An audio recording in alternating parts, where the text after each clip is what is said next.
Okay, today we're talking about the Norse creation story. And the version I have for you comes from the Prose Edda. And the Prose Edda was written in the 13th century by Snorri Sturluson. And it's considered to be one of the most complete and detailed sources of Norse mythology. And it's told to us in a storytelling kind of form, whereby Gifli, who is a Swedish king, goes off to Asgard on a secret quest. And his quest is to know about God and creation. And when Gifli gets to Asgard, he is hosted by 3 kings, and the kings sit on 3 thrones, each one being higher than the last. And so the first king is called High, and the second king is called just as high. And believe it or not, the third king is called Third.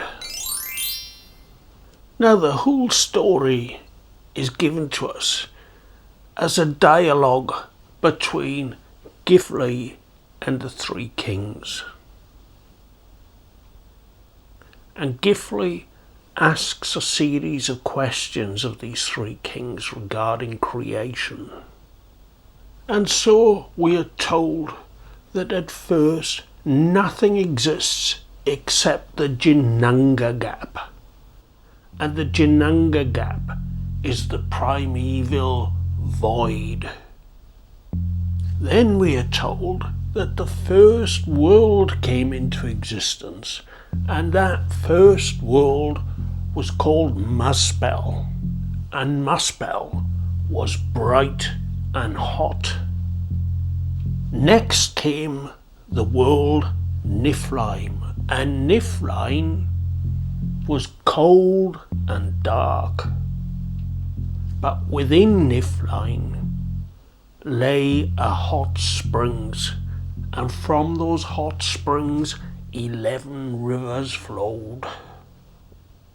These rivers flowed so far from their source, and they flowed across the Ginnungagap, and they became cold, and they became solid and hard like clinker from a furnace.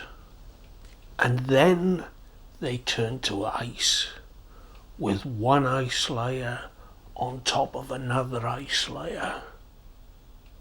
The northern part of the Ginnungagap was heavy with ice, but as the ice grew closer and closer to the southern part of the Ginnungagap, that part that was close to Muspell, the ice began to melt, and it dripped. And this dripping liquid formed the shape of a man. And that man was called Ymir. Now Ymir was the first and the ancestor of all the frost giants.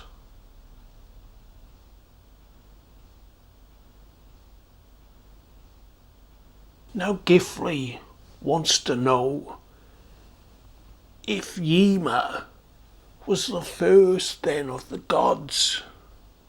But he's told by the kings that they don't consider Ymir to be a god, as he was evil, as were all his descendants.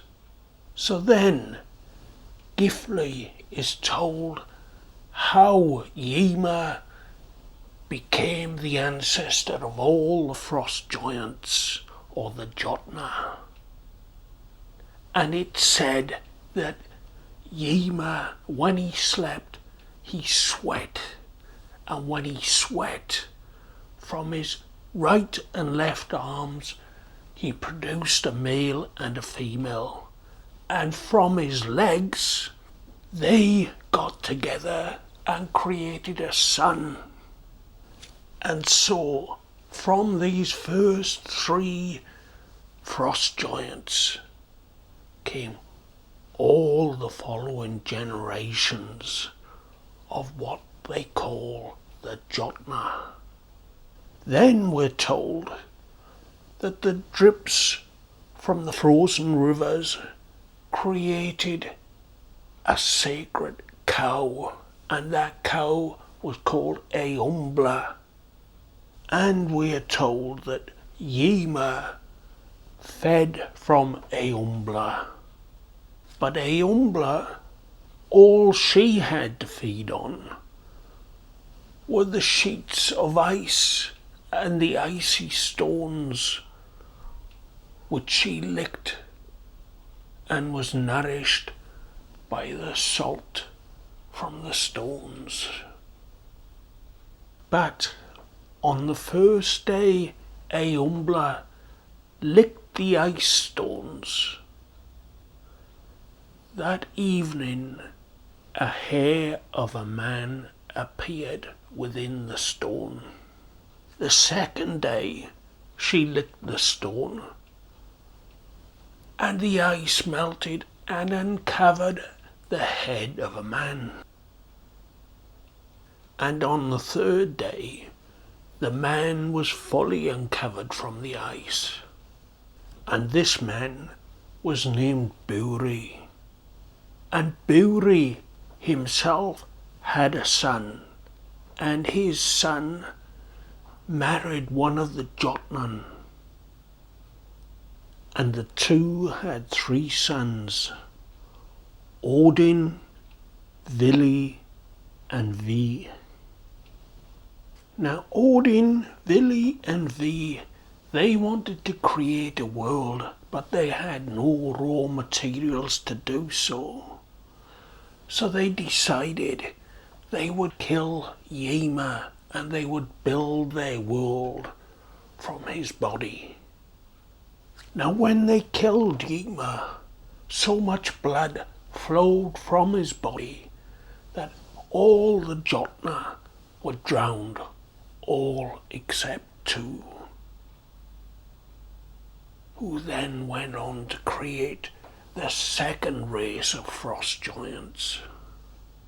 But back onto our story, and we're told that Odin, Vili, and Vi took Ymir and they dragged him into the middle of the Ginnungagap, and from his flesh they fashioned the earth, and from his blood they created the seas, and from his skull they created the sky, and they placed the sky above the earth, and in each corner of the sky they placed a dwarf.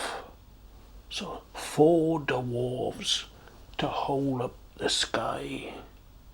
1 in the north, 1 in the south, 1 in the east, and 1 in the west.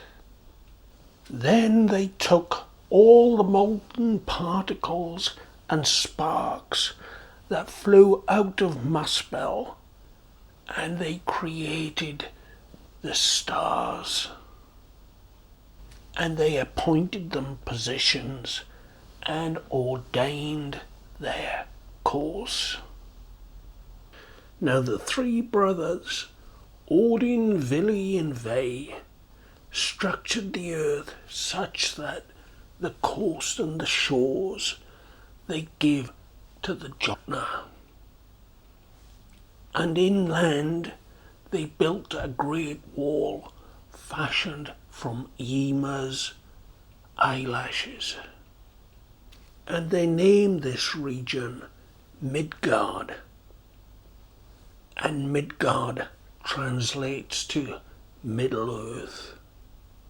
Then they took Ymir's brains and they threw them into the sky, and from them came the clouds. Then Gifli, asks, but what about people? Where did people come from?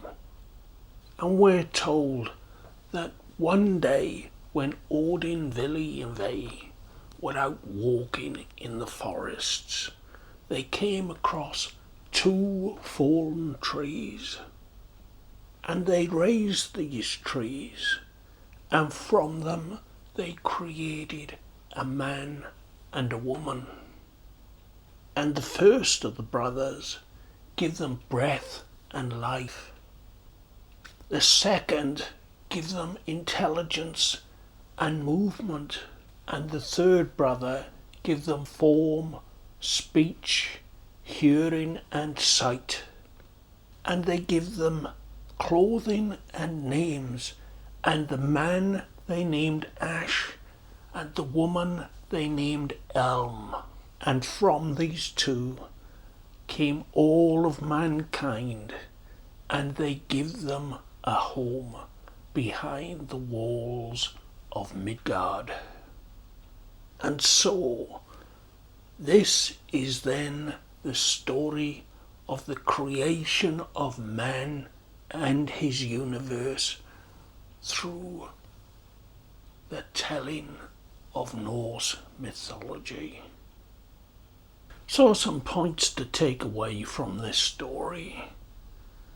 Again, we see 2 races of gods, and the first one again is a giant race of gods, and we also see the same conflict between the 2 races of gods.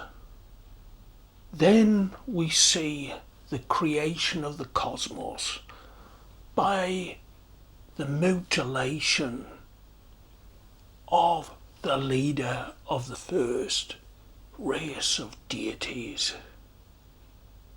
And then finally, we see that the cosmos and the earth is constructed from the killing and dismemberment of the leader of the previous race of gods. And this is a common story amongst the cultures of the Proto-Indo-Europeans. So this now leads us in nicely to next week's episode in the series, and that will be the reconstructed story of the Celtic creation myth. And that story was reconstructed by a scholar back, or a century or so ago, back in the 1800s, I believe. I haven't got that information at hand at the moment, but it was reconstructed by Sir John Rhys, who was a very well-known historical figure back in his day. And that story draws heavily upon the 2 creation stories that I've given you as a background leading up to this Celtic creation story. And so, again, if you've enjoyed this episode and would like to see more, then please consider subscribing, click the like button, and if you have any questions, drop them in the comments below. I'll be happy to answer any questions you have. And with that, I'll see you next week with the Celtic creation story.